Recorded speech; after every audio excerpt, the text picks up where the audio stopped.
This is the latest in running and endurance headlines with Pace Per Mile News and Lisa Knight.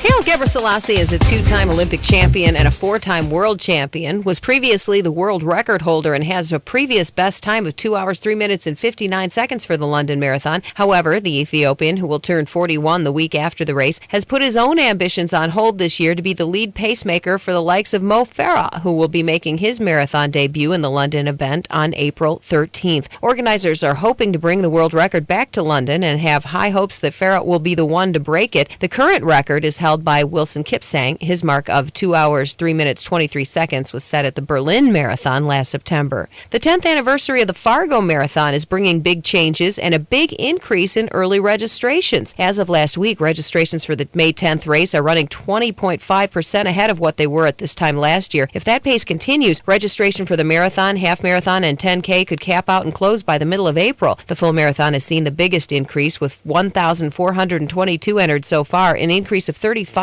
from this same time last year.